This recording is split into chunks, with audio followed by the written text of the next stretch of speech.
Saya benar-benar merasa mendapat perkuatan hari ini dan hari-hari. Tiap saat saya turun melihat rakyat di mana-mana, dan saya kemana-mana saya merasakan rakyat itu menangkap. Rakyat Indonesia sudah tidak bisa dibohongi lagi.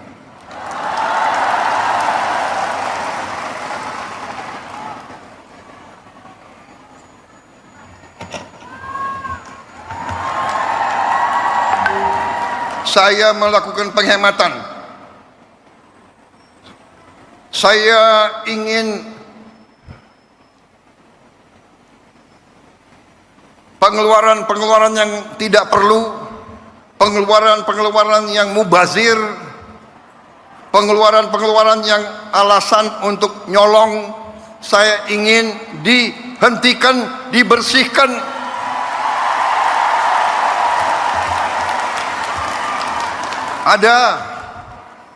Ada yang melawan saya, ada dalam birokrasi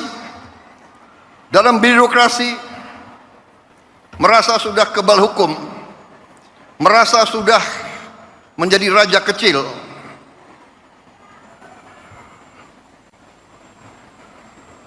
Ada. Saya mau menghemat uang itu untuk rakyat, untuk memberi makan untuk anak-anak rakyat. Sekarang dia jadi kontroversi itu, yaitu soal pemotongan anggaran. Kan kita mengerti bahwa keinginan untuk penghematan itu didasarkan pada upaya Presiden Prabowo untuk mengalihkan APBN ke fokus pada hal-hal yang dia janjikan waktu kampanye. Itu masuk akal tuh. Dan terutama kita lihat ada semacam sensasi populistik di dalam program Pak Presiden, yaitu memuliakan masa depan anak-anak dengan menyediakan makan siang bergizi gratis untuk mensuplai energi dan nutrisi pada mereka yang akan disebut sebagai bonus demografi. Tetapi sekali lagi orang mulai melihat akibat-akibatnya. Ya tentu udah banyak dibahas bahwa penghematan itu pasti tidak akan menggerakkan ekonomi karena state spending, negara tidak mengeluarkan uang sehingga daya beli tidak tumbuh tuh. Sebaliknya di beberapa negara justru negara memberi uang pada mereka yang tidak mampu berkompetisi supaya ada demand, supaya permintaan ekonomi itu naik. Jadi belanja itu adalah bagian dari upaya untuk menaikkan ekonomi itu.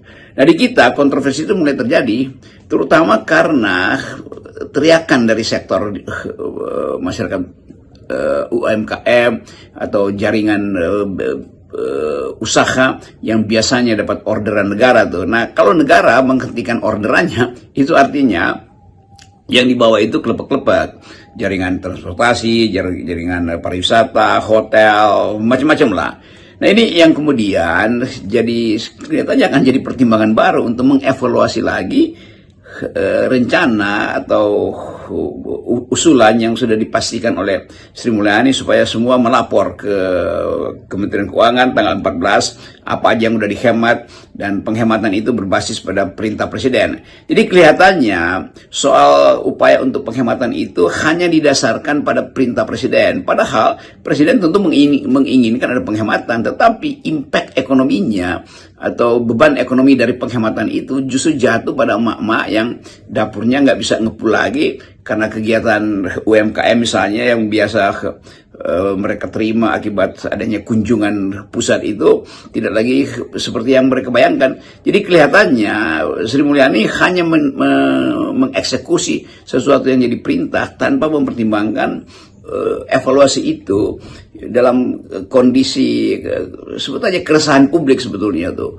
Jadi undang-undang yang sudah mensahkan perubahan APBN itu akan dievaluasi lagi, dan itu menimbulkan gejolak lagi tuh. Jadi terutama buat investor asing melihat ini Indonesia ini dalam upaya untuk penetapan prioritas saja nggak bisa pasti tuh. Bagaimana kalau kita investasi ke Indonesia dan ketidakpastian itu jadi problem sehari-hari. Kan itu yang kita bayangkan bahwa semua strategi yang tidak dibayangkan secara detail dengan konsekuensi mitigasi, dengan konsekuensi trade off dalam segala aspek itu pasti akan berantakan. Nah, kita mulai melihat bahwa coba kita bandingkan misalnya Donald Trump itu begitu terpilih jadi presiden, dia langsung memastikan semua strategi karena dianggap ada kedaruratan dalam ekonomi Amerika Serikat. Kalau tidak ada semacam perang dagang baru dengan Cina misalnya tuh.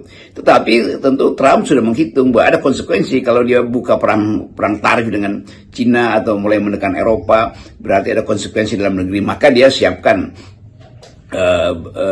jalan keluarnya tuh. Jadi kedaruratan di dalam ekonomi Amerika itu diatasi dengan cara yang sangat strategis itu, dan itu konsisten karena dari periode pertama Donald Trump punya pikiran yang sama dengan periode kedua. Jadi kedaruratan diatasi secara strategis. Di sini strategi justru menyebabkan kedaruratan. Nah, itu bedanya kira-kira problem Amerika Serikat dan NKRI. Nah, kita mulai melihat kapasitas apa yang ada pada menteri-menteri kabinet Trump sehingga berani untuk mengambil konsekuensi radikal dari kebijakan Trump yang seolah proteksionis, seolah ingin American first itu.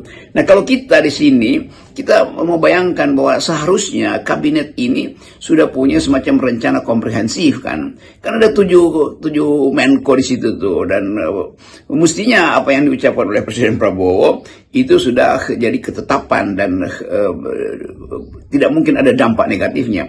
Tapi karena Menko tidak bisa mengorganisir pikiran paradigmatik dari Presiden Prabowo, maka terjadi kekacauan kan.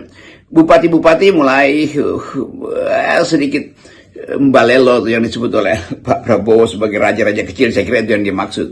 Padahal mereka tentu butuh anggaran awal untuk ya bolak-balik ke Jakarta, bahkan mengurus pelantikan aja dia mesti bawa perangkat kabinet lokal yang sudah dia bentuk supaya langsung bisa mengetahui kondisi keuangan daerah. Dia perlu mungkin akuntan untuk disewa supaya terlihat apa yang sebetulnya masih bisa dihemat.